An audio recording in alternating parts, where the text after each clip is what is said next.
Magandang hapon mga ka-happy hour. Narito ang mga balita para sa MBC TV Network News Update 5 PM edition.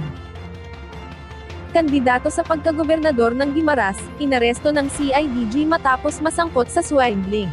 Arestado ng mga tauhan ng Criminal Investigation and Detection Group ang isang kandidato sa pagkagobernador sa lalawigan ng Guimaras, matapos na masangkot sa swindling. Batay sa ulat ng CIDG, inaresto sa kanyang sariling tahanan sa Barangay Sabang sa bayan ng Sibunag ang 65 anyos na kandidato na si Maggie Cacho, gayon din ang isa sa kanyang mga katiwala. Bukod sa kanya, arestado rin ang dalawang security detail nito na pawang miyembro ng Philippine Coast Guard dahil sa paglabag sa election gun ban. Sa inisyal na ulat ng pulisya, naaktuhan si Cacho na tinatanggap ang 400,000 pisong halaga ng donasyon umano sa halalan. Kabilang sa mga nakumpiska sa operasyon ay ang 2 kalibre 45 na baril, gayon din ng mga bala.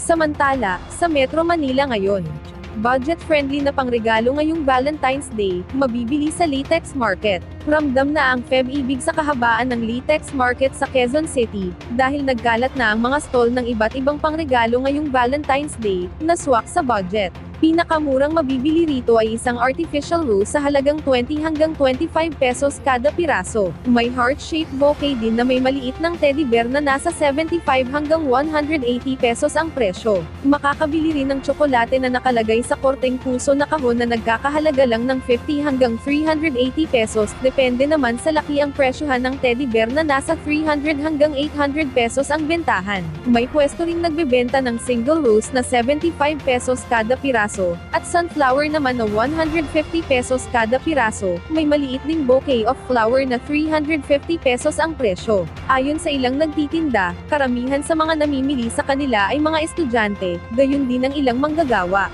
Umaasa naman silang mas marami ang umiibig ngayon, para mas malaki ang kitain. Ating alamin ang mga latest update mamayang alas 5:30 ng hapon, sa programang Metro Manila Ngayon, Afternoon Edition. At yan ang mga balita para sa MBC TV Network News Update 5 PM edition. Samahan ninyo kami bukas, mula alas 9 ng umaga, hanggang alas 5 ng hapon.